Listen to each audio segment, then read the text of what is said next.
Hello friends, তোমরা সকলে কেমন আছো? আশা করছি তোমরা সকলেই ভালো আছো। তো আমিও খুব ভালো আছি। তো চলে এসেছি আবার একটি নতুন ভিডিও নিয়ে। এই ভিডিওটা হচ্ছে 4ঠা মে 2026। হ্যাঁ, সেদিন ভোট গণনা ছিল। রাস্তা বহুত ফাঁকাই ছিল। চলে গেলাম আমি আমার হাজব্যান্ড ঘুরতে। যদিও বা সেদিন ঘুরতে যাওয়াটা ঠিক বলে মনে হচ্ছিল না, তবুও যেহেতু দুজনে বাড়িতে ছিলাম চলে গেলাম ঘোরার জন্য। রাস্তায় যেতে যেতে আমার হাজব্যান্ড বলল যে চলো তোমাকে এমন একটা জায়গায় নিয়ে যাই যেখানে তুমি এখনও পর্যন্ত যাওনি। আমি তো আইডিয়া করছি কোন জায়গা হতে পারে। গঙ্গার ধার, কলেজ ঘাট, কোথায় বলো? তো বলছে চলো, তুমি অনেক দিন ধরে যাবে বলছিলে, কিন্তু আমি নিয়ে যেতে পারিনি তোমায়। তো আমিও বেশ আনন্দেই আছি। ঠিক আছে চলো যাওয়া যাক। কোন জায়গায় নিয়ে যাচ্ছে সে? তো গাড়িতে আমরা গান শুনতে শুনতে দুজনে মিলে চলে যাচ্ছিলাম সেই জায়গায়। ভাবতে পারিনি যে সত্যি সেই জায়গায় আমাকে নিয়ে যাবে। হ্যাঁ, আমি অনেক দিনের আশা ছিল আমার যে আমাদের রাস্তার আশেপাশে বাইপাস করেছে। তো সেখানে যে গঙ্গার ধার, সে গঙ্গাটার নিচে বসে আড্ডা দেওয়ার মতন খুব ভালো একটা জায়গা, যেখানে আমার হাজব্যান্ড অলরেডি 2-3 বার চলে গিয়েছে। এবং ইভিনিংয়ের দিকে এখানে খুব সুন্দর সুন্দর লাইটিং দেওয়া থাকে, যেটা ইভিনিংয়ের দিকে জ্বালানো হয়। তো যেহেতু আমরা বিকেলের টাইমে গেছিলাম, তো সেহেতু লাইটিং কিছু ছিল না, আর ওয়েদারটাও খুব ঠান্ডা ছিল। তো যার জন্য ওখানে বসে থাকতে খুব ভালো লাগছিল। যেহেতু গঙ্গার ধার, সামনেই গঙ্গা, অনেক লোকজন আছে, ওপর দিয়ে গাড়ি যাচ্ছে, সেই গাড়িগুলোর আওয়াজও আমরা পাচ্ছি। সেই গাড়িগুলোর আওয়াজ পাচ্ছিলাম। তো তারপরে আমি চারিদিকটা ঘুরে দেখলাম। আমার হাজব্যান্ড গাড়িটা সাইড করার পর তার বক্তব্য, আমার টায়ারটা একটু প্রবলেম করছে, আমি টায়ারটা চেঞ্জ করে নিই। আচ্ছা ওকে, আচ্ছা তুমি যাও গিয়ে ঘুরে দেখো। আচ্ছা ঘুরে আমি একা একা কী দেখবো, তুমি এসো, দুজনে মিলে যাই, একটু বসি। বলছে ঠিক আছে, তাহলে একটু ওয়েট করো তুমি, আমি গাড়িটা সাইড করে নিই, চাকাটা চেঞ্জ করে নিই, নইলে সন্ধে হয়ে গেলে আমি আর চেঞ্জ করতে পারবো না। ওকে। তো আমি চারিদিকটা ভিডিও করছিলাম, আস্তে আস্তে চারিদিকটা আমি ঘুরে দেখছিলাম। তো হঠাৎ দেখি গঙ্গা দিয়ে নৌকোতে করে বেশ কিছু লোকজন যাচ্ছে মাছ ধরতে। জিনিসটা দেখে খুব ভালো লাগলো, যেহেতু অনেক দিন পর এরকম একটা দৃশ্য দেখলাম। সচরাচর এই জিনিসগুলো দেখা যায় না, খুব একটা গঙ্গার ধারে আসাও হয় না, যার জন্য এইসব জিনিস দেখা হয় না।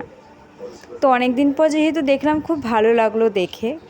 তো দেখো, তোমাদেরকে এটা জুম করে দেখাচ্ছি, এরা কতটা সুন্দর করে নিয়ে যাচ্ছে। হ্যাঁ, যদিও বা এদের খাটনি হচ্ছে নিয়ে যেতে, তো তবু ওরা যাচ্ছে। বাট খুব সুন্দর লাগছে ওদের জায়গায় নিজেকে বসিয়ে ফিল করছিলাম যে হ্যাঁ, কতটা সুন্দর লাগতে পারে।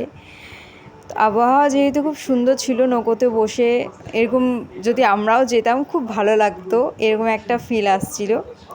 তো যাই হোক, তারা মাছ ধরতে বেরিয়েছিল, গঙ্গার মাছ। তো ধরে তারপরে হয়তো তারা পরের দিন বাজারে বিক্রি করবে, এরকম হয়তো। তো যাই হোক, তো তোমরা দেখো চারিদিকটা কতটা ফাঁকা এবং খুব সুন্দর হাওয়া বইছে। আর পাশের ওপারে দেখতে পেলাম বেশ 2-1 জন যাচ্ছে। আন্দাজেই বুঝলাম যে কেউ একজন আছে, তো জুম করে আমি দেখার চেষ্টা করলাম, বাট ছোট দেখালো, যেহেতু অনেকটাই দূর। তো দেখো নৌকাটা বেশ কিছুটা চলে গিয়েছে, এবং কিছুটা চলে যাওয়ার পরই দেখতে পাচ্ছি জঙ্গলের মধ্যে কিছু লোক বসে ছিপ দিয়ে মাছ ধরছে, যেটা দেখে ভীষণই ভালো লাগলো। এগুলো আমরা ছোটোবেলায় করতাম, যেহেতু আমার দিদার বাড়ি গঙ্গার ধারেই, মানে হ্যাঁ গঙ্গার ধারেই বাড়ি, জায়গাটা আলাদা। তো যাই হোক, তারপরে চলে গেলাম ফুচকা খাওয়ার জন্য। ফুচকা খেলাম, গঙ্গার ধারেই ফুচকা বসছিল। তারপরে চলে গেলাম বরকে বললাম কিছুটা রিলস বানিয়ে দাও আমায়। তো আমাকে রিলস বানিয়ে দিল, ভিডিও শ্যুট করছিলাম। তো তারপরে ওইখান থেকে চলে আসলাম আমরা। চলে এসে কুমার হোস্টেলের কাছে একটি চায়নাদের মোমো স্টল থাকে, যেখানে বিভিন্ন রকমের মোমো থাকে। আই লাভ মোমো, আর এখানকার স্যুপটাও অসাম। তো তোমরা যদি কেউ না খেয়ে থাকো, চলে এসো কুমার হোস্টেলের কাছে। সেখানে চায়নাদের একটা স্টল আছে, যে স্টলটার নাম মেবি টুকটাক, মেবি এরকম কিছু একটা নাম আছে। তো যাই হোক, তো তোমরা অবশ্যই এসে খেও। তো তারপরে আমরা বাড়ি চলে এসেছিলাম। তো বাড়িতে এসে ফ্রেশ হলাম। ফ্রেশ হয়ে ফ্রি হয়ে আমি আবার ভিডিও শ্যুট করলাম, যেহেতু ভিডিওটা এবার এন্ড করতে হবে। তো তোমাদের ভিডিওটা কেমন লেগেছে অবশ্যই জানিও। আর অবশ্যই তোমরা ভোটের দিন কে কী করছিলে অবশ্যই জানিও সেটাও। তো যেহেতু ভিডিও আমার খুব একটা দেওয়া হয় না, চেষ্টা করি ভিডিও আপলোড করার। তো থ্যাংক ইউ সো মাচ। ভিডিওটা কারো যদি ভালো লাগে অবশ্যই লাইক করে দিও, কমেন্ট করে দিও, অ্যান্ড সাবস্ক্রাইব করে দিও আমার channel. Thank you for watching my video. আর নেক্সট ভিডিওর জন্য অবশ্যই অপেক্ষা করো। আমি নিজেও অপেক্ষায় থাকবো আমি নেক্সট ভিডিও কবে দেব। তো অবশ্যই আশা করছি খুব তাড়াতাড়ি নেক্সট ভিডিও আমি দেব। সো তোমরা অবশ্যই পাশে থেকো। Thank you so much. Tata.